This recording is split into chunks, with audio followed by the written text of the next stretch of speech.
You always catch me off guard. I did. I'm really good at that. What up, y'all? KMB The Sexy Ninja. And I'm Doug. You know, I'm trying to make a theme song for the new POP-FLIX. And like, it's KMB The Sexy Ninja. And Doug. Yeah, just I always say that you are always so energetic going into some of these, and I'm just like, and me. Yeah, well, that's what like, when I get passionate about stuff, I can, be very... I think that's what I want to do, though. Is like, I wanted to be like, KMB The Sexy Ninja. And Doug. And See, we can want to vision it where every single episode I just get a little less enthusiastic somehow. It's just, you just disappear. Yeah. But we're not here talking about that. We're talking about the Falcon and the Winter Soldier. That's a long title. Yeah, I like how you almost forgot what we were talking about. I was trying to put the title in my head. Talk about the MCU thing that happened yesterday. The episode's called New World Order. Episode 1 just dropped. We're going to try to keep up with every single episode. There's only 6 episodes, so 6 weeks of this. Initial reaction? Then we'll get Loki. It was one of those...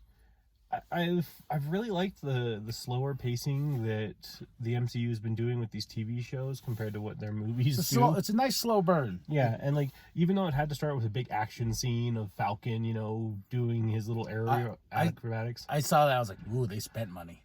I saw that and went, they're looking for some really contrived reasons to put Falcon out there. Like, oh gosh, they're on a plane. Okay, we have like 6 Avengers that can do that. Okay, well, now they're using squirrel suits. I guess that's a little more niche towards Falcon.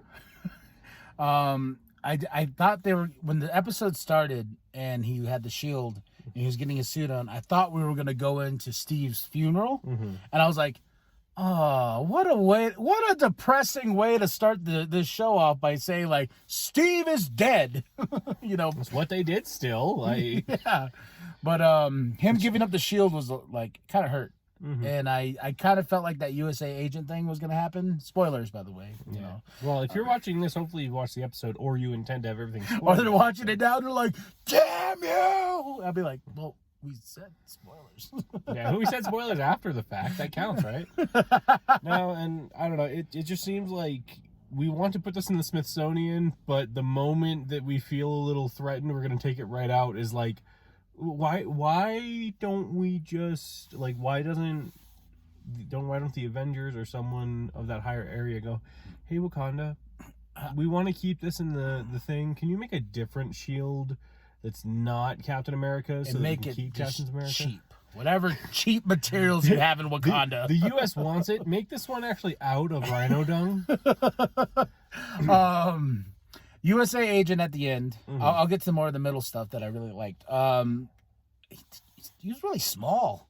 His ears were a little distracting, honestly. Yeah, honestly, like when they revealed him, I was just like, oh, hey, this is where we're going. And the wife was like, oh, you know this character? I was like, yeah, this character, it's a big character from the group from like, I think late 80s, 90s. Mm. And USA agent, he was like, I'm Captain America, and there's a great battle with Captain and with him, and when they brought him out, I was like, I've imagined you bigger, because you've always been drawn very big. Like Eddie Brock kind of size. Yeah. When he came, I was like, hey guys, I'm U.S. agent. Gosh, you're right though. Like I looked at it and like when he walks down, it's like, oh, they're trying to make him look kind of like Captain America from behind to begin, cool, whatever. And then you see the front of him and I'm like, he seems like he should be wearing like nerd glasses. Like, I feel like I could beat him up. Hi. But I'm wielding the shield here. Yeah. Which I don't know. I still think that's the biggest, like, I don't know. That was a big, pardon my French, but that was a big fuck you to everybody. But like when the tension, she was like, turn on the TV, and then he's like, and you could see it in his face. Yeah. He was like, you sons of bitches, And I love the fact that Rhodey was in this. That was a good surprise for me. I was like, Rhodey! I was like, awesome. I was like, it's nice to know that these actors are still willing to come play in the sandbox. They're like, oh yeah, I got nothing I'm doing. COVID. I mean, let's also be honest. Don Cheadle isn't like, they're not making a War Machine movie anytime soon, unfortunately. I remember that was down the pipeline at one point and it just got scrapped. Well, it's one of those. I really like Don Cheadle in a lot of things. Like, I was really glad, no offense, well, a little offense to Terrence Howard, but that's because he was kind of a dick about it. But like when Don Cheadle got recast as Rhodey, and I was just like, I know you from a few things at least. Where Terrence Howard was just like Empire was the only real thing I knew him from. At the time. Terrence Howard, I remember when Terrence Howard was in the first Iron Man movie, and I was like, okay, I guess that's it. But then when the recast happened and I did see Don Cheadle, I was like, all right, I'm sold. Like that, it was just one of those perfect castings next to Robert Downey Jr. Mm-hmm. And that's who I've imagined Rhodey to be, not Terrence Howard. And everything I think Terrence Howard, I think of what was that hip hop movie, where he's the pimp. Don't remember. Yeah. Oh, Hustle and Flow. Hustle and Flow. Where he's like, you know what I'm saying, man? You know what I'm saying? Like, you know what I'm saying, Tony? You know what I'm saying, man? I don't know. That's what I see. Yeah, that's what I see from him. I don't believe I've seen that. You're not really selling it to me. No, not selling it either to you, man. That's how he talks. But no, I mean, and it was, I think, we've pretty much just talked about Falcon and the U.S. agent so far.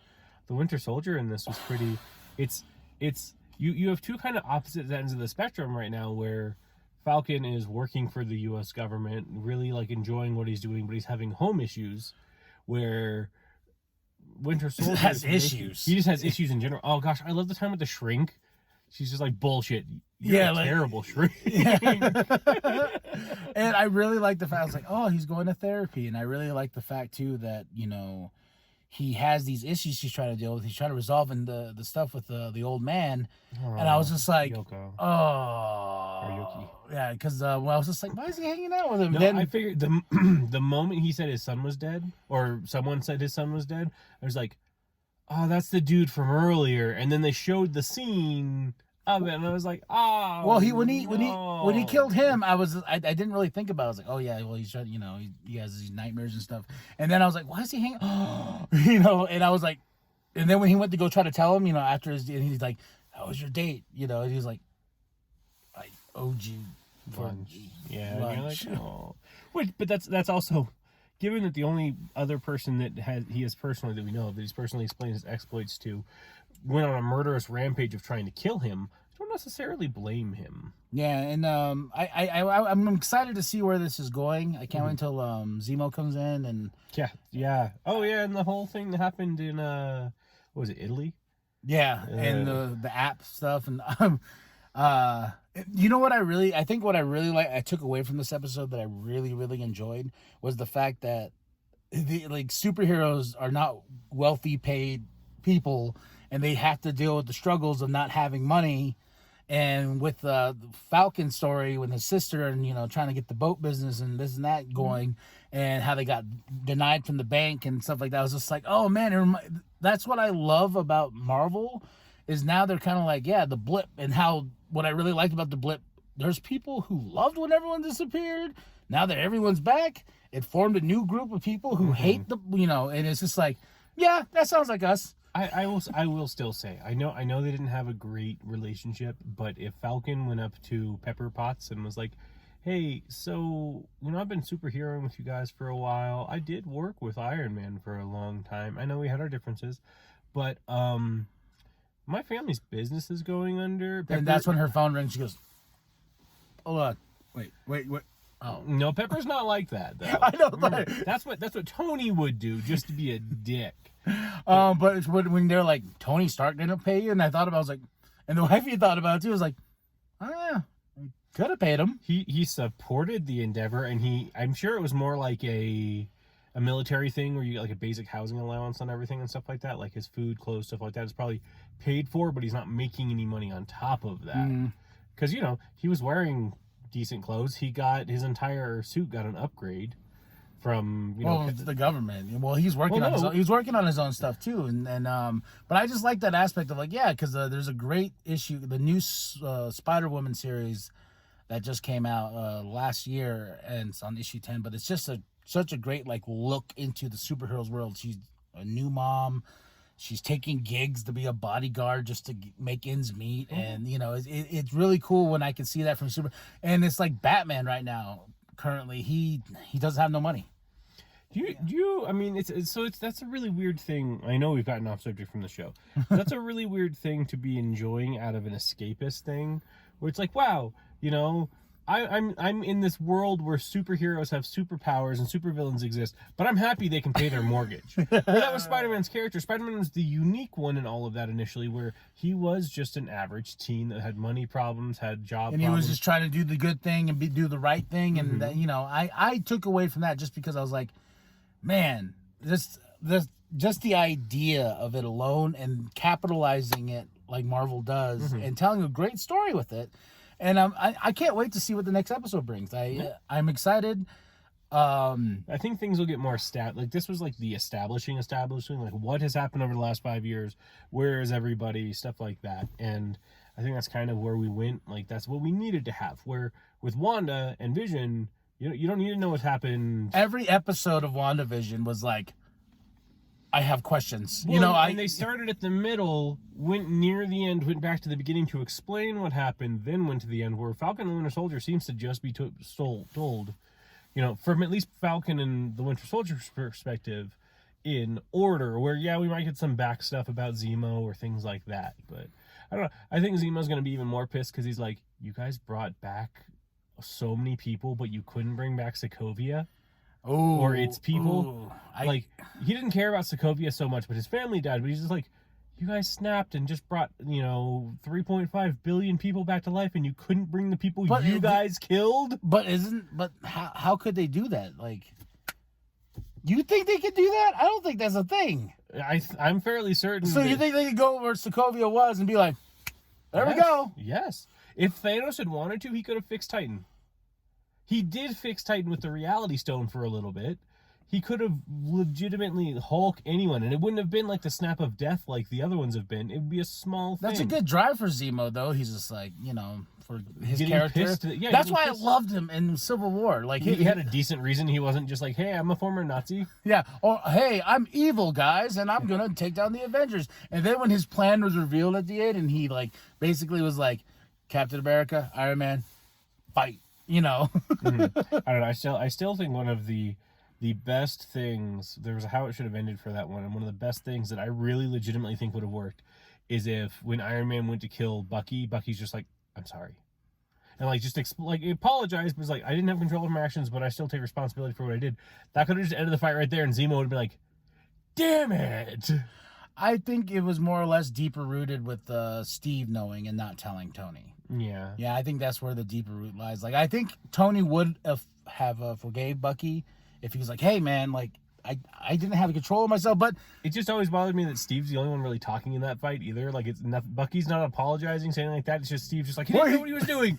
He didn't know what he was doing. And Bucky's in the back. Like, what he said. Yeah. What he said. I have no personality, and I'm actually not legally allowed to say words right now because they haven't paid me enough. So, listen to him.